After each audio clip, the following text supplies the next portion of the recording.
எங்கள் பாட்டி எனக்கு சொல்லி கொடுத்தது அருமையான புளி சாதம் ரெடி ஆச்சுங்க. சென்னை பாய்ஸ் நேர்களுக்கு வணக்கம். நான் உங்கள் நசீர் பாய் பேசுகிறேன். இன்றைக்கி நம்ம வந்து ஒரு ஸ்பெஷலாக புளி சாதம் ஒன்று போடலான்னு இருக்கோம். அது எப்படி செய்யணும் நல்லா கரெக்டாக வாட்ச் பண்ணுங்கள். வாங்க. ஒரு 50 கிராம் நீட்டு மிளகாய், ஒரு 50 கிராம் வேர்க்கடலை, தேவைக்கான சால்ட்டு, இது வந்து தோல் உரித்த உளுத்தம்பருப்பு, ஒரு 10 முந்திரி பருப்பு, ஒரு 20 கிராம் கடலைப்பருப்பு, தேவைக்கேற்ப ஆயில், இது வந்து கருவேப்பிலை தாளிக்க, ஒரு 200 கிராம் புளி ஊற வச்சுருக்கேன். இது 1 கிலோ அரிசி வந்து வடித்து வச்சுருக்கேன், விதையாக வடித்து வச்சுருக்கேன். மஞ்சள் தூள் தேவைப்படும், கடுகு உளுத்தம்பருப்பு தேவைப்படும். நம்ம போடும்போது காட்டுறேன் வாங்க. இப்போ எப்படி செய்யலாம் வாங்க காட்டுறேன். அடுப்பை வச்சு ஒரு கடாய் ஏற்றிடுவோம். இப்போ வந்து எண்ணெய் நல்லா சூடாகிட்டு வந்துருக்குங்க. இதில் வந்து நம்ம நீட்டு மிளகா போட்டு பொரிச்சு ஏற்றுருவோம். இந்த புளி சாதத்துக்கு வந்து இந்த மெத்தட் தான் பண்ணலாம். நீங்கள் இப்படி பண்ணிங்கன்னா உங்களுக்கு வந்து எல்லாம் மிக்ஸ் பண்ணி வச்சிங்கன்னா மசாலா வந்து உங்களுக்கு 2 நாள் கெடாமல் வெளியே வச்சு சாப்பிட்லாம். நீங்கள் ஃப்ரிட்ஜில் வச்சு சாப்பிட்டீங்கன்னா 1 வாரம் வச்சு சாப்பிட்லாம். அவ்வளோ ருசியாக இருக்கும். நல்லா வதக்கணும். இதுதான் வந்து புளி சாதத்தில் காரம் கொடுக்கும்.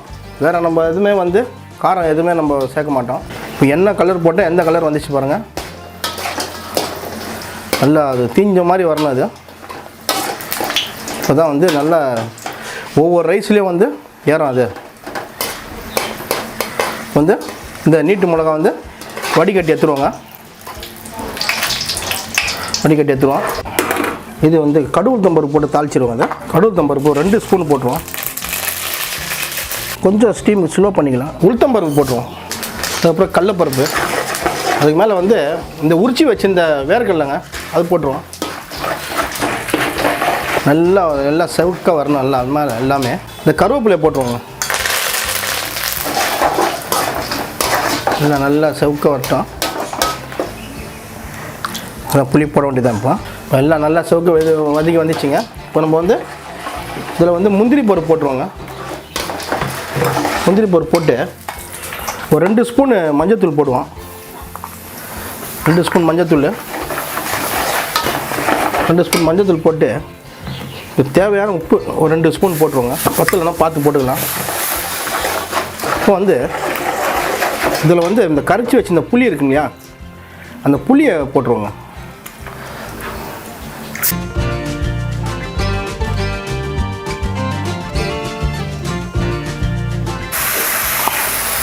ஒரு பெருட்டி நல்லா கொதித்து வரட்டுங்க. அந்த கொதித்து வரதுக்குள்ளே இது மேலே வந்து பெருங்காயத்தூள் போட்டுருவோங்க. பெருங்காயத்தூள் போட்டுருவோம். இப்போ இது வந்து கொதித்து வரதுக்குள்ளே இந்த மிளகா வந்து வறுத்தேன் இல்லையா, இது வந்து நம்ம தூள் பண்ணிக்கலாங்க. அது கையால் வந்து இப்படி நசுக்கிடணும். இந்த காம்பு வந்து இப்போ ஒடிச்சிங்கன்னா அழகாக வந்துடும். இதெல்லாம் வந்து சின்ன சின்ன டெக்னிக்கல். இதெல்லாம் நல்லா கையால் போட்டு நல்லா பிசைஞ்சிருங்க. நல்லா தூள் பண்ணிங்கன்னா தான் உங்களுக்கு வந்து ஒவ்வொரு மிளகா இது வந்து காரம் வந்து அதில் ஏறும். உங்களுக்கு பொரிச்சு எடுத்த மிளகா நசுக்கி வச்சுருங்க. அது வந்து சாதத்தில் போட்டுருங்க. அது வந்து லேசாக வந்து எல்லா சாதத்தையும் வந்து பெரட்டி விட்டுருணுங்க. இதை வந்து கொஞ்சம் காரம் ஏறும் சாதத்தில்.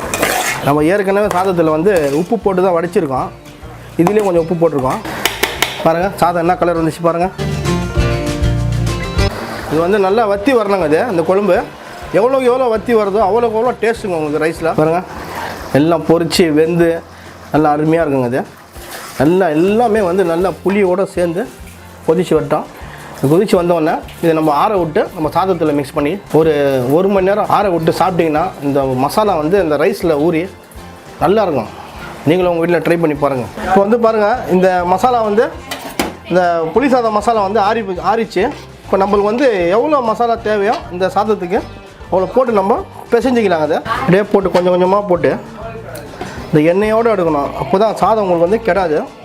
அப்படியே போட்டு பெருட்டணுங்க. அது இந்த புளி சாதம் வந்து அந்த காலத்தில் பாட்டிமார்கள்லாம் வைப்பாங்க. எங்கள் பாட்டி எனக்கு சொல்லி கொடுத்தது. அருமையான புளி சாதம் ரெடி ஆச்சுங்க.